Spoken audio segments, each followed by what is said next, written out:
Bugungi video qo'llanmamiz UDS diskont tizimi haqida bo'ladi. Avvalgi videoroliklarda ko'rgan bo'lsangiz, diskont haqida gapirganmiz. Diskont bu joyda skidka berish, ya'ni 100 ming so'mlik tovar olayotgan holatda diskontdan foydalansa 3%, 4%, 5% gacha, ya'ni 5% lik diskonti bo'ladigan bo'lsa, 100 ming so'm pul o'rniga 95 ming so'm 5% lik skidkaga to'lab ketish imkoniyati bor edi. UDS diskont tizimi esa cashback hisoblanadi. Xuddi mashhur supermarketlar, Korзина, Makro supermarketlar tizimiga o'xshab turib, qaysi supermarketda nakopительniy kartasidan foydalangan bo'lsangiz, o'sha nakopительniy kartaga cashback yig'ib boradi. UDS diskont tizimi ham xuddi shunday hisoblanadi. Siz ma'lum bir setiyoy aptekada yoki o'zingiz aptekangizdan sotib olingan dorilarga cashback berasiz. Ushbu cashbacklarni mijozda faqatgina sizda ishlatishi mumkin bo'ladi. Ushbu tizimga ulanish uchun hududingizga qaraydigan menejer bilan bog'lanasiz va bu UDS tizimi sizga o'rnatilishi haqidagi to'liq ma'lumotni berib o'tishadi.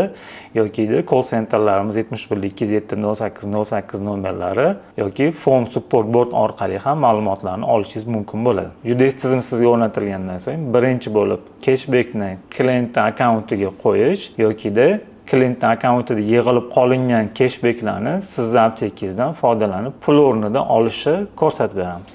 Mijozni UDS tizimidan ro'yxatdan o'tishini, ushbu prilojeniyani telefonga ko'chirib olishlarini so'raymiz. UDS prilojeniyasiga kirgandan keyin mijoz har xil variantda ro'yxatdan o'tish mumkin.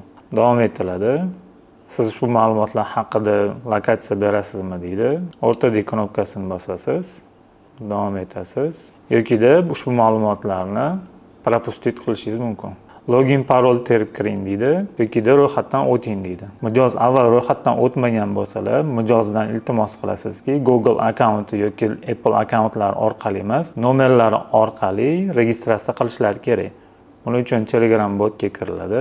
Telegram bot yordamida nomer orqali registratsiyadan o'tiladi. Kontaktingizni yuborasiz.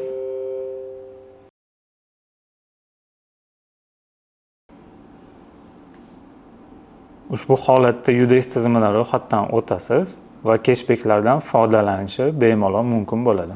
Birinchi holat klientga cashbackni tushirib berish. Kerakli dori mahsulotini tanlangandan so'ng kerakli to'lov turi tanlanadi, masalan, nalichka. Endi shu 5000 so'mlik tovaridan cashback bermoqchisiz. Ekranni chap burchagida joylashgan cashbackga bosasiz. Xuddi shu oyna ochilganidan keyin klientdan UDS prilojeniyasiga kirishini so'raysiz. UDS prilojeniyasiga kiriladi. UDS prilojeniyasiga kirgandan keyin QR kodga bosasiz. Xuddi shu shakldagi QR kod chiqadi. Ushbu QR kod klientni telefonida bo'ladi. Shuni skanerlaymiz. Skanerlaganingizdan keyin telefoningizga opovashение keladi, ya'ni siz sotib olgan doriga cashback o'tkazildi degan ma'noda opovashение keladi. Va dorini to'lovdan o'tkazasiz, sotib olasiz. Ushbu holatda biz sotgan jarayonimizda 5000 so'mlik savdodan klientga 3% lik cashback qaytarib berdik. Ushbu cashbacklarni faqat sizni dorixonangizda va dorixona tarmog'ingizda ishlatish mumkin hisoblanadi. Bizda ushbu tizimni ishlatishda yaqindan yordam bergan Apteka 03 tarmoqli dorixonalarga o'z minnatdorchiligimizni bildiramiz. Hozirda endi klientda yig'ilib qolgan cashbacklari o'zini prilojeniyasida ko'rsatadi. Prilojeniyasiga kirganimizda o'rta bo'limiga kiramiz. Apteka 03 ga kiramiz. Hozirda menda to'planib qolgan cashbacklarning miqdori 6193 so'm. Ushbu 6193 so'mdan 2000, 3000 o'zi aslida juda ham ko'p cashback yig'iladi. Necha puldan foydalanmoqchi bo'ladigan bo'lsangiz, masalan, klient biror bir dorini sotib olmoqchi va ma'lum bir qismini o'sha bonuslardan to'lamoqchi. Kerakli dori vositasini tanladik. Nalichka yoki xumo bo'limini tanlaymiz. Endi ushbu bo'limda nakopительniy qatoriga necha pul yechib olmoqchi bo'lsangiz yozasiz. Umumiy to'lov 5000 so'm, nakopительniy yig'ilib olingan summadan 2000 so'mini yechib olmoqchisiz.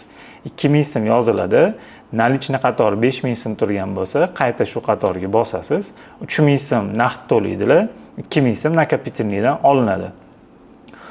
To'lov uchun bosganingizda sizga oyna ochiladi.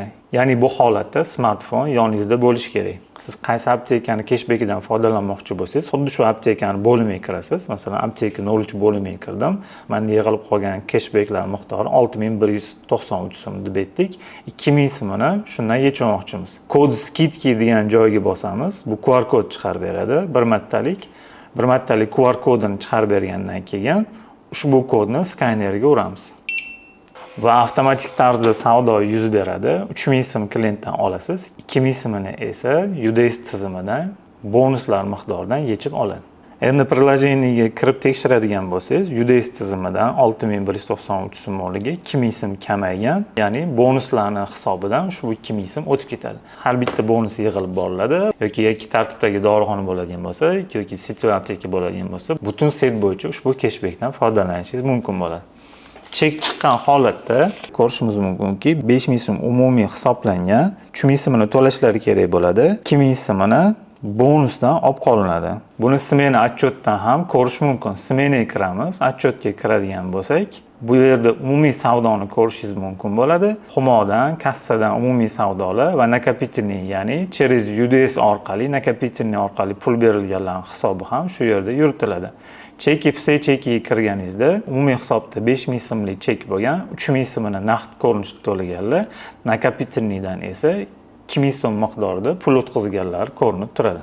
UDS tizimi o'rnatilishidagi qonun qoidalaridan yana bittasi, har bitta kassir имя пользователя nomi latinskiy, ya'ni ingliz tilida bo'lishi kerak. Agarda pользователь, ya'ni kassirlar nomini kirillda yoki rusda yozgan bo'lsangiz, sklad tomonidan, sitio apteka bo'lgan bo'lsangiz, sklad tomonidan hamma имя пользовательlarni latinskiy, ya'ni ingliz tili harflarida yozib chiqish kerak bo'ladi. Va bunda hech qanaqa qo'shimchalarsiz, ya'ni o belgilarsiz va boshqalarsiz yozish kerak bo'ladi. Hamma pользовательlarning ismini latinskiy o'girib chiqish kerak. Bunda aptekada настройка пользователь qismida kassir enter bosamiz. Mana shu pользователь qismi lotinchada yozilgan bo'lsa, qoladi. Agarda kirilcha yoki ruscha yozilgan bo'lsa, uni o'zgartirib latinskiy, ya'ni ingliz tilida ismlarni hammasini yozish kerak bo'ladi. Bo'lmasa ham UDS tizimida ko'plab xatoliklarga yuz beradi va cashbacklarni olish va yuborish jarayoniga to'sqinlik qiladi. Hamma parametrlar qo'yib bo'lingandan keyin sitio bo'ladigan bo'lsa, nechta aptekangiz bo'ladigan bo'lsa, hammasini cashbackka bir-biriga o'tadi. Bitta apteka bo'ladigan bo'lsa, faqatgina sizga kelib cashback olganini sizdan ishlatishi mumkin bo'ladi. Har bitta cashbackni olish yoki undan pul yechib olish jarayonida smartfondagi cashback QR kodini ko'rsatish shartmi degan savol bo'lishi mumkin. Smartfonda chiqqan QR kodni tagida son bo'ladi. O'sha kodini klientdan so'rab olgan holatda ham qilish mumkin, lekin nakopitelniydan pul yechib olish jarayonida QR kod kerak bo'ladi. Biz videoni boshida aytib o'tdik, UDS ga klient registratsiya qilayotganda nomerdan foydalangan holatda registratsiya qisiladi dedik. Buni sababi, agarda UDS tizimida bo'ladigan bo'lsalar, cashback olish uchun, ya'ni tovar oldilar, o'shandan cashback olishlar uchun smartfon yonlarida bo'lishi shart hisoblanmaydi. Bunda shunchaki FKS orqali biror bir mahsulot sotamiz. Cashbackka o'sha klientga o'tkazib bermoqchisiz. Cashbackka bosasiz va plussiz kodi bilan nomer yozishga to'g'ri keladi. 99897. UDS tizimidan o'tgan nomer yozib enter bosasiz. 97 emas, 99897 holatida kodlarni terib yozganingizdan keyin ushbu raqamga registratsiya qilingan bo'lsa, QR kodini urmasalar ham ushbu cashback shu nomer registratsiya qilingan UDS ga tushadi va o'sha cashbacklari yig'ilib boradi. UDS tizimi haqidagi to'liq qo'llanma shulardan iborat edi. E'tiboringiz uchun rahmat. Xayr, salomat bo'ling.